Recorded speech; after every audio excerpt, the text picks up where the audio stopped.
Welcome back to Black Star Dove. Welcome back to my channel. I need you to hit me with that HBO special. That means help a brother out, trying to get the 1,000 subscribers. Go ahead, click that subscribe button. Go ahead, like that video so I can go ahead and shoot up in the algorithm. I'll most definitely appreciate that. This is my 100th video. And because it's in December, I wanted to do something different than do like a recap video, because I'm still going to do videos throughout December. Of course, my last video for December will be like a total recap of my year so far. So I decided, what can I do for my 100th video? Very simple. Review one of my favorite movies. And it won't be a Christmas movie. I am going to review my favorite Christmas movie too. We got content.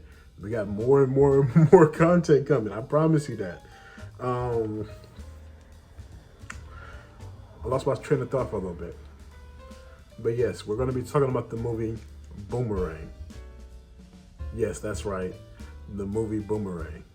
Starring, this is just a little bit of the cast: Eddie Murphy, Robin Givens, Halle Berry, Martin Lawrence, David Alan Grier, and of course, Grace Jones, Strong J herself. Oh man. All right, let me give you the setting of how I first initially watched this video. So when I was younger, I used to spend some time at my nanny house, that's my grandmother. And man, she used to have this little house. Well, it wasn't a little house, it was actually a really big house. But it was a 2-level house. It was like the first story, then it was a basement. And the house wasn't big, but it was long. So it was like one of those houses that look kind of small, but when you see how long it is, you're like, wow, this is a long house. And in the basement was like just as long as the house. So we used to call it the football basement, because it was like, you know, it was super long. Well, to a little kid, it was super long. I'm trying to think of how far I would have hit that basement now as an adult. It probably wouldn't seem that big. But we used to call it the football basement because it was so long. And she used to have this TV. And she used to have these movies, like NFL most crushing hits and all that stuff. Now, the NFL doesn't show that anymore. But one of the movies was Boomerang. So, like, I watched it for that first time, and I was so amazed because I wanted to be Marcus. Marcus, darling. Hey, how you doing, Lady Eloise? I don't have any panties on. Lady Eloise. Marcus. I really, like, I wanted to be Marcus. Like, man. Like, it was everything about him. It was the way he dressed, the way he talked. I love his penthouse apartment. Side note, there's 2 apartments from movies that I always wanted to live in. Both took place in New York City. You have Marcus' apartment from this movie, and if you ever seen the movie Bamboozled, the apartment from the opening scene where it had like the clock and all that stuff, I was like, man, I would love to live there. It takes a lot of money. But besides that, let me tell you how this movie was one of my favorite movies of all time. It's between this and The Wolf of Wall Street. It usually goes neck and neck. And you could also add Revenge of the Sith on there. Star Wars Episode 3, Revenge of the Sith.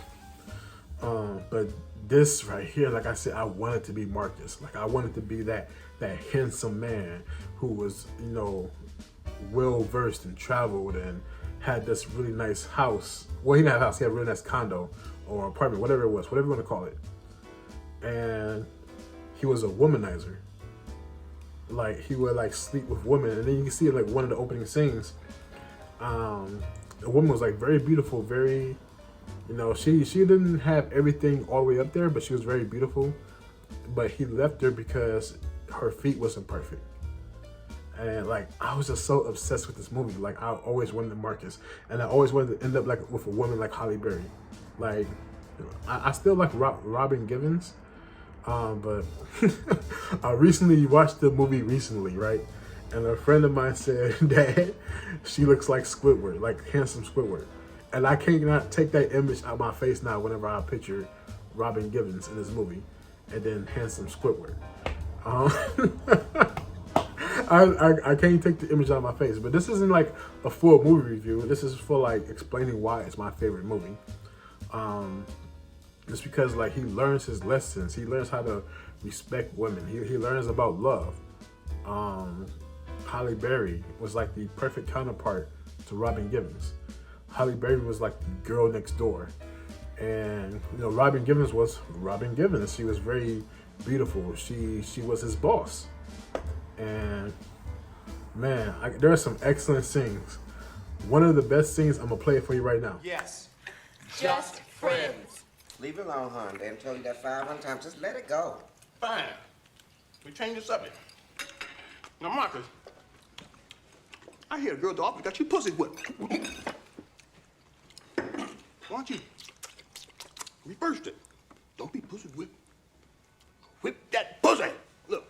Bang, bang, bang, bang, bang, bang, bang, bang. Okay, so that was that was Pops. Little known fact, that whole scene was completely ad-lib.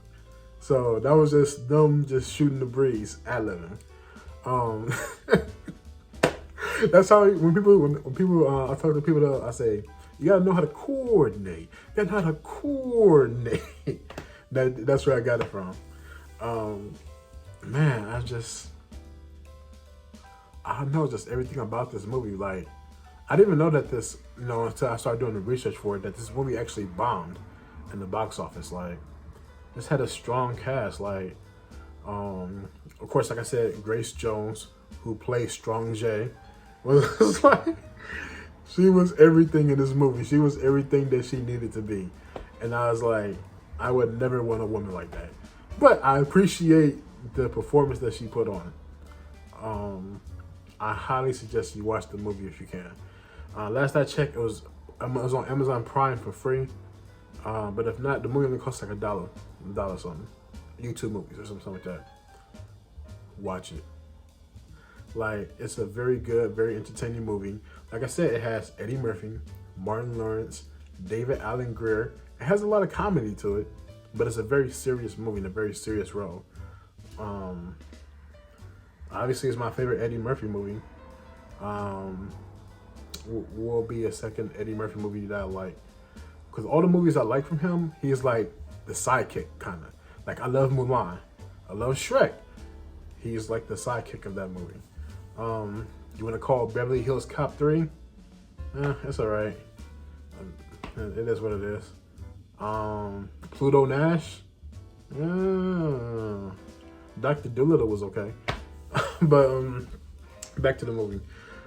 It's like, man, like growing up as a child, me seeing that, me seeing the suits, them going inside the store, they even had like a little thing with racism when they was in New Orleans, and the person said that they can buy the jacket, but it was no refunds or something like that.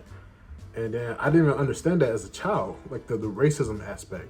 Now as an adult watching it, I'm like, oh, okay, I get it now. That's kind of sad, but kind of right for the time frame for them to put that in that movie. This is just me gushing about a movie that I loved as a child, and then I still love as an adult. Like, there's a whole lot of lessons to be learned.